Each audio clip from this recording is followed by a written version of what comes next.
Hello students, तो स्वागत है आपका अपना यूट्यूब चैनल दीपानंद सर बीसीसी में। तो आज क्लास 10th के लिए अगला टॉपिक लेके आ रहे हैं फिजिक्स प्रकाश का परावर्तन चैप्टर से गोलीय दर्पण। तो गोलीय दर्पण की अगर बात करें तो गोलीय दर्पण की परिभाषा है कि गोलीय दर्पण उस दर्पण को कहते हैं जिसकी परावर्तक सतह किसी खोखले गोले की भाग होती है। याद रखिएगा, बहुत ही आसान है, बस 2 नंबर वाले पूछता है कि गोलीय दर्पण किसे कहते हैं, ये कितने प्रकार के होते हैं। ठीक है, तो बस यहाँ से आपको ये लिखना है कि गोलीय दर्पण उस दर्पण को कहते हैं, गोलीय दर्पण उस दर्पण को कहते हैं जिसका परावर्तक सतह किसी खोखले गोले का भाग होता है। लिखेंगे गोलीय दर्पण उस दर्पण को कहते हैं जिसका परावर्तक सतह किसी खोखले गोले का एक भाग होता है। याद रखिएगा, किसी खोखले गोले का एक भाग होता है। अब यहां से पूछें कि गोलीय दर्पण कितने प्रकार के होते हैं, तो याद रखिएगा गोलीय दर्पण 2 प्रकार के होते हैं, 2 प्रकार के होते हैं। ठीक है, नंबर 1 अगर बात करें तो आपका होगा अवतल दर्पण। अगर नंबर 2 की बात करें, यह होगा आपका उत्तल दर्पण। अब यहीं से गेम नया शुरू होगा, अवतल दर्पण और उत्तल दर्पण। तो अवतल दर्पण क्या है, तो बोल रहा है कि खोखले गोले का वह भाग, खोखले गोला का वह भाग जिसका परावर्तक सतह दबा हुआ हो। याद रखिएगा, जिसका परावर्तक सतह क्या हो, दबा हुआ हो, और जो उभरा हुआ सतह हो वह रंगा हुआ हो या कलई किया हुआ हो या रंजित किया हुआ हो। ठीक है, तो बहुत ही आसान है। अगर बात करें अवतल दर्पण की तो कहेंगे गोलीय दर्पण का वह भाग जिसका परावर्तक सतह अंदर की ओर हो।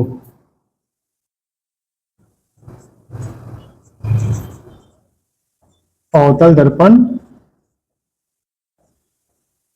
कहलाता है। याद रखिएगा, जिसका परावर्तक सतह कहां हो, अंदर की ओर हो, अवतल दर्पण कहलाता है।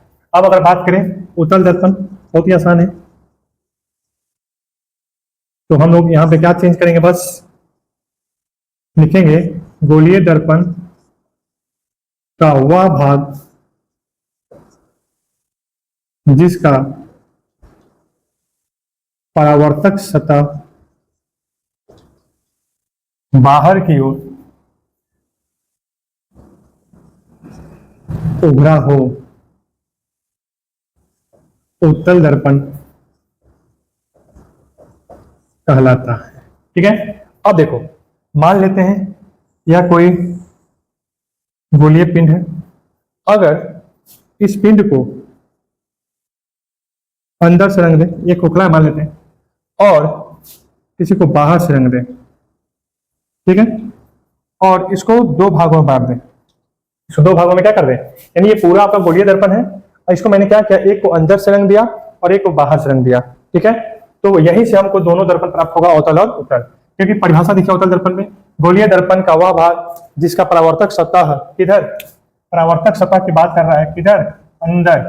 परावर्तक सतह जहां से प्रकाश पड़ने पर टकराएगी वो सतह अंदर की ओर। ये देखो, ये जो परावर्तक सतह है ये किधर है, अंदर की ओर, है ना, परावर्तक सतह अंदर की ओर है। ठीक है, इसमें देखिएगा गोलीय दर्पण का वह भाग जिसका परावर्तक सतह का बात करें किधर, बाहर की ओर, किधर, बाहर। इसमें देखिएगा इसका परावर्तक सतह किधर है, परावर्तक सतह किधर है, तो बाहर की ओर। यानी से यह पता चल रहा है कि यह आपका उत्तल दर्पण है और यह आपका क्या है, अवतल दर्पण। ठीक है, ये चीज है। अब यहाँ पे देखिए एक चीज बात करते हैं थोड़ा सा। अब उत्तल दर्पण हो या अवतल दर्पण हो, है तो ये गोलीय दर्पण का भाग, तो गोलीय दर्पण का कोई ना कोई, ये गोलीय पिंड का कोई ना कोई सेंटर होगा, है ना।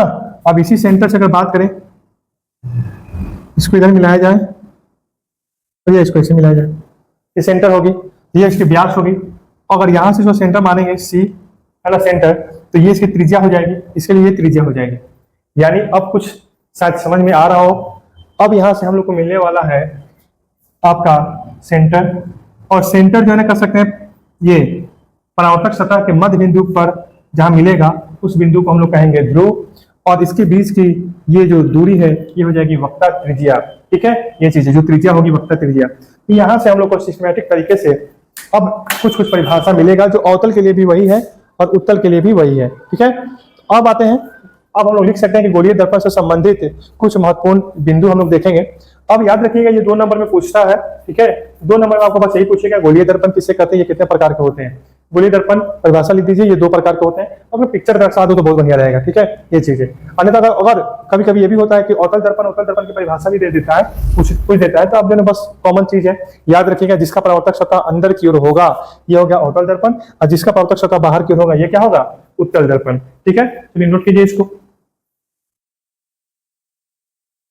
चलिए अब आगे शुरू करते हैं हम लोग गोलीय दर्पण से संबंधित महत्वपूर्ण बिंदु, जिसमें हम लोग देखेंगे ध्रुव के बारे में, वक्ता केंद्र के बारे में, वक्ता त्रिज्या के बारे में, और आपका प्रधान या मुख्य अक्ष जिसको बोलते हैं इसके बारे में हम लोग को देखना है। इसके बाद हम लोग पढ़ेंगे आगे गोलीय दर्पण की फोकस। तो फोकस को दर्शाने के लिए पहले, क्योंकि उसकी भी 3 स्थितियां हैं, वो भी हम लोग पढ़ेंगे, है ना, क्योंकि एग्जाम में भी पूछता है कभी कभी अवतल दर्पण में बन रहे, है ना, या अवतल दर्पण में बनने वाले फोकस की स्थिति, है ना, या वस्तु का जो फोकस कहाँ, प्रतिबिंब कहाँ बनता है, फोकस होकर गुजरता है कि कैसे क्या होता है, ये सब चीजें आगे पढ़ने को मिलेगा। ठीक है, तो चलिए हम लोग आगे शुरू करते हैं। हम लोग पहले तो हम लोग कोई भी हो अवतल दर्पण या उत्तल दर्पण किसी का भी हम लोग पिक्चर बना ले, उसी पिक्चर के अकॉर्डिंग हम लोग यहाँ पे समझाएंगे। ठीक है, एक मान लीजिए ये बाहर से रंग दिए, बाहर से जब इसको रंग दिया गया, रंजित किया गया, यानी ये कौन सा दर्पण, अवतल दर्पण। कौन सा दर्पण, अवतल दर्पण। अब देखिए, इमेजिन कीजिए अगर किसी गोला का भाग होता, अगर dot dot dot dot dot करके, अगर डॉट डॉट करके इसको आगे बढ़ाया जाए, तो कोई गोला का भाग होता, उसका सेंटर यही होता, उसका सेंटर यही होता।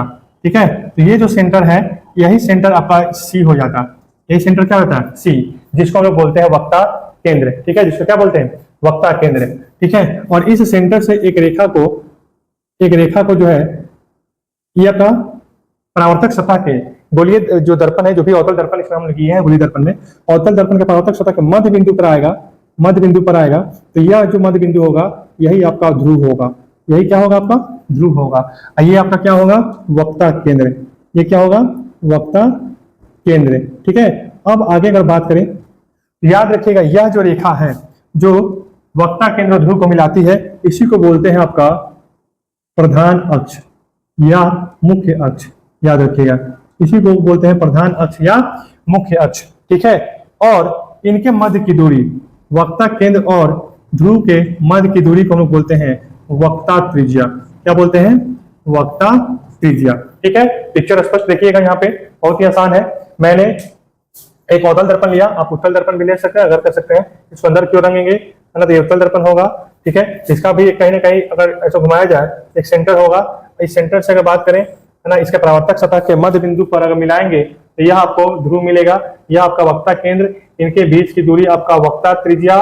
ठीक है, और यही आपका जो कर सकते हैं मुख्य अक्ष। क्या है, मुख्य अक्ष, यही आपका क्या मिलेगा, मुख्य अक्ष मिलेगा। तो चलिए अब इसका परिभाषा भी आता है, 2 नंबर में दे देता है ना, वक्ता केंद्र किसे कहते हैं, वक्ता त्रिज्या किसे कहते हैं, ध्रुव किसे कहते हैं, 2 नंबर में आ जाता है। तो पहला अगर परिभाषा है ध्रुव, टॉपिक यहाँ पे ध्रुव है, तो पहला परिभाषा लिखा जाए इसका, है ना, गोलीय दर्पण से संबंधित जो अवतल दर्पण लिए हैं, है ना, उत्तल दर्पण के लिए भी कॉमन है, याद रखिएगा। तो बोला कि गोलीय दर्पण के मध्य बिंदु, या ऐसे भी कर सकते हैं, गोलीय दर्पण में मैंने जो अवतल दर्पण लिया था, ये भी कर सकते हैं कि किसी दर्पण के, चाहे वो अवतल दर्पण हो या उत्तल दर्पण, किसी दर्पण के परावर्तक सतह के, ऐसे लिखिए, चाहे अवतल हो चाहे उत्तल, है ना, तो ये किसी के लिए, दोनों के लिए आ जाएगा, किसी यानी अवतल व उत्तल। तो किसी दर्पण के परावर्तक सतह के मध्य बिंदु को ध्रुव कहते हैं। याद रखिएगा, मध्य बिंदु को ध्रुव कहते हैं। इसे P से सूचित किया जाता है, ये भी याद रखिएगा, इसे P से सूचित किया जाता है। अब अगला आते हैं टॉपिक वक्ता केंद्र। कह सकते हैं गोलीय दर्पण के मध्य बिंदु को या केंद्र को वक्रता केंद्र कहते हैं। क्या कहते हैं, वक्ता केंद्र कहते हैं। इसे सी से सूचित किया जाता है। याद रखिएगा, इसे किससे सूचित किया जाता है, सी से सूचित किया जाता है। अब आते हैं नंबर 3, वक्रता त्रिज्या। तो कह सकते हैं ध्रुव तथा वक्ता केंद्र के मध्य की दूरी को वक्रता त्रिज्या कहते हैं। याद रखिएगा ये चीज है, ध्रुव तथा वक्ता केंद्र के मध्य की दूरी को क्या कहते हैं, वक्ता त्रिज्या कहते हैं। इसे कैपिटल आर या स्मॉल आर से सूचित किया जाता है। अब इसको कैपिटल आर से भी कोई सूचित करता है, कोई स्मॉल आर से भी सूचित करता है, ठीक है। तो कोई हड़बड़ाने की जरूरत नहीं है, कहीं कहीं स्मॉल आर भी दे देगा, कहीं कहीं कैपिटल आर भी दे देगा, ठीक है। चलिए अब आता है नंबर कितना, 4। नंबर 4, प्रधान या मुख्य अक्ष, ठीक है। तो हम लोग यहां पे कहेंगे क्या, वक्ता केंद्र तथा ध्रुव को मिलाने वाली रेखा मुख्य अक्ष कहलाती है। क्या कहलाती है, मुख्य अक्ष कहलाती है। चलिए इसको नोट कर लीजिए, या स्क्रीनशॉट मिले ना हो तो स्क्रीनशॉट ले लीजिए, ठीक है।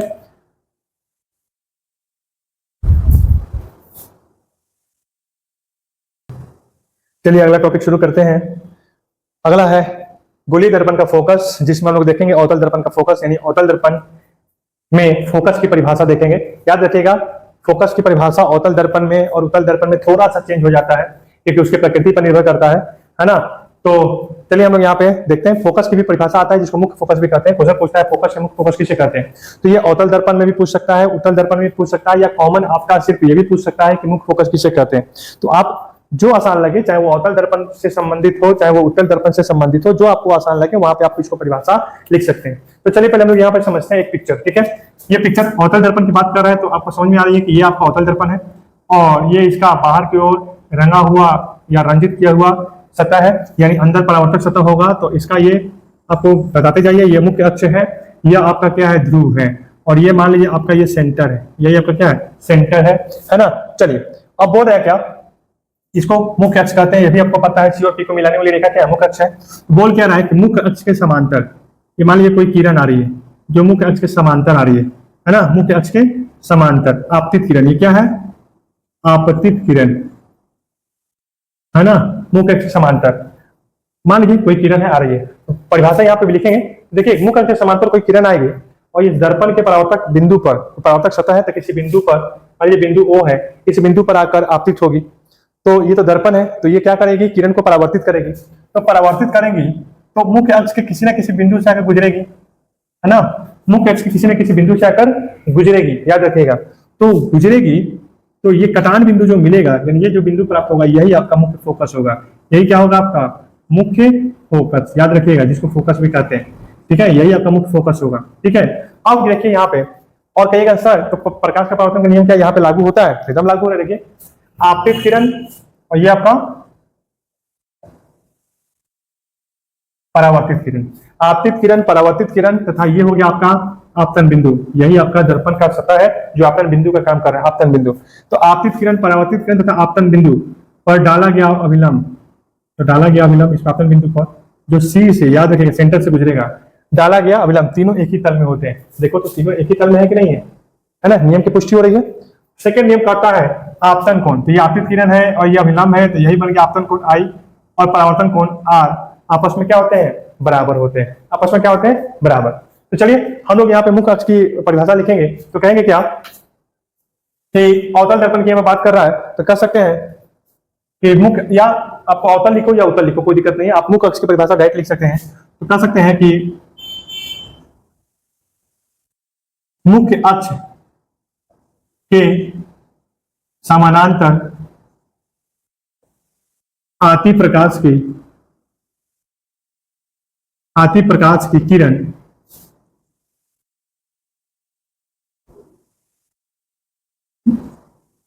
दर्पण के परावर्तक सतह से टकराकर, दर्पण के परावर्तक सतह से टकराकर या परावर्तित होकर मुख्य अक्ष के जिस बिंदु से गुजरती है या जिस बिंदु पर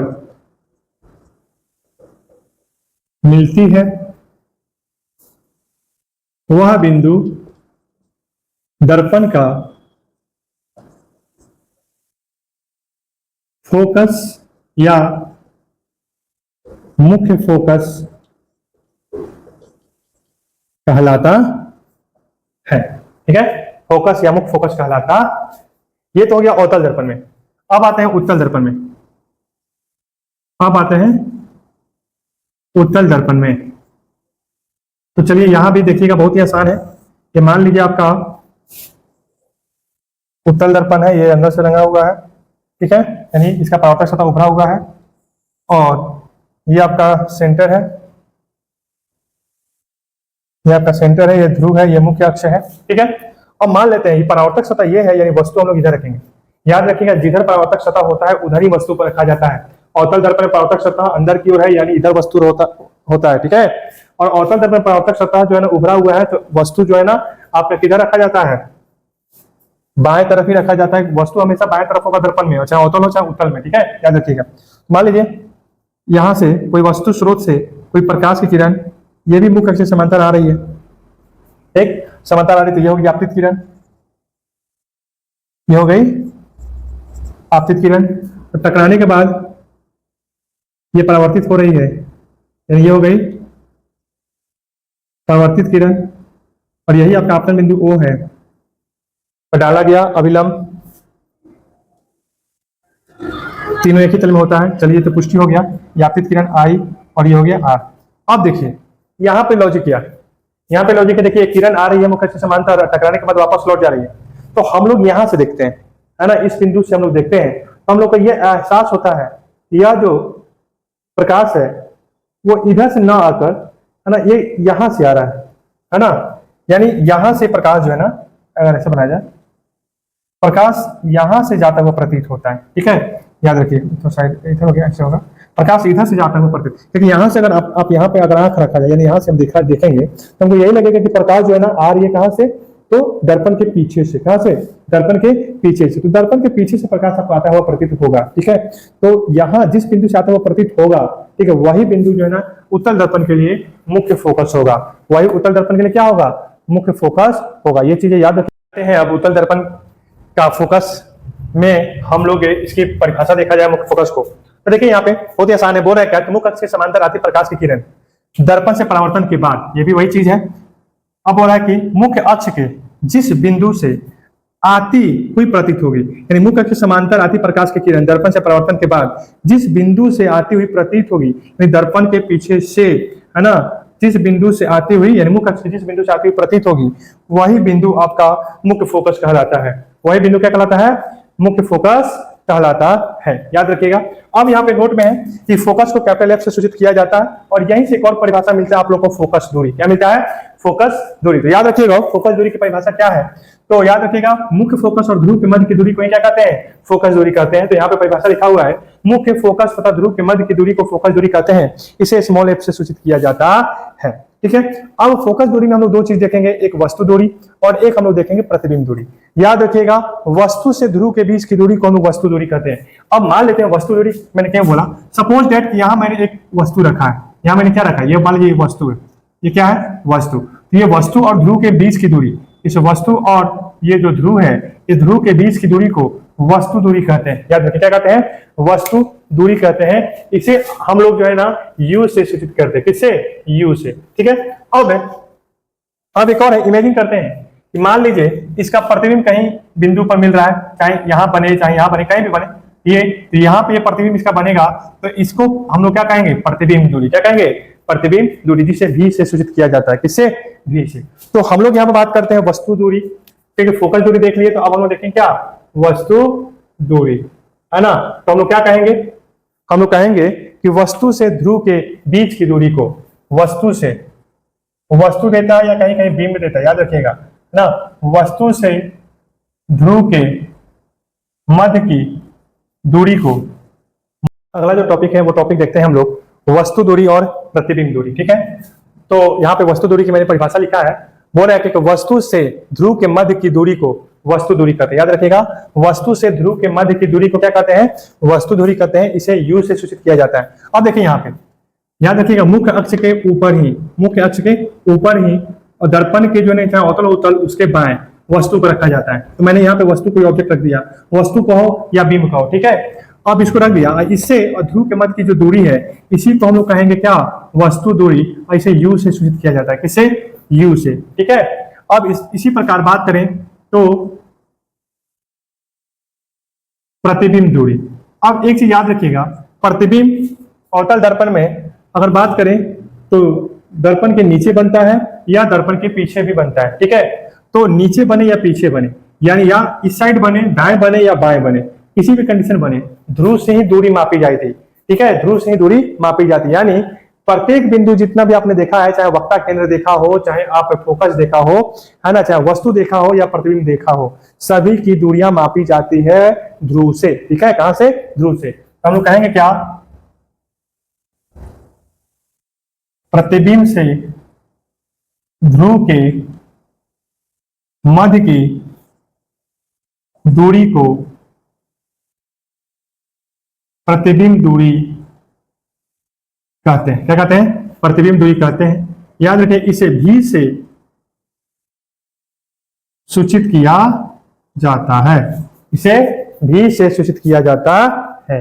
याद रखिएगा, इसे किससे सूचित किया जाता है? भी से सूचित किया जाता है। ठीक है, भी से सूचित किया जाता है। नोट कर लीजिए इतना।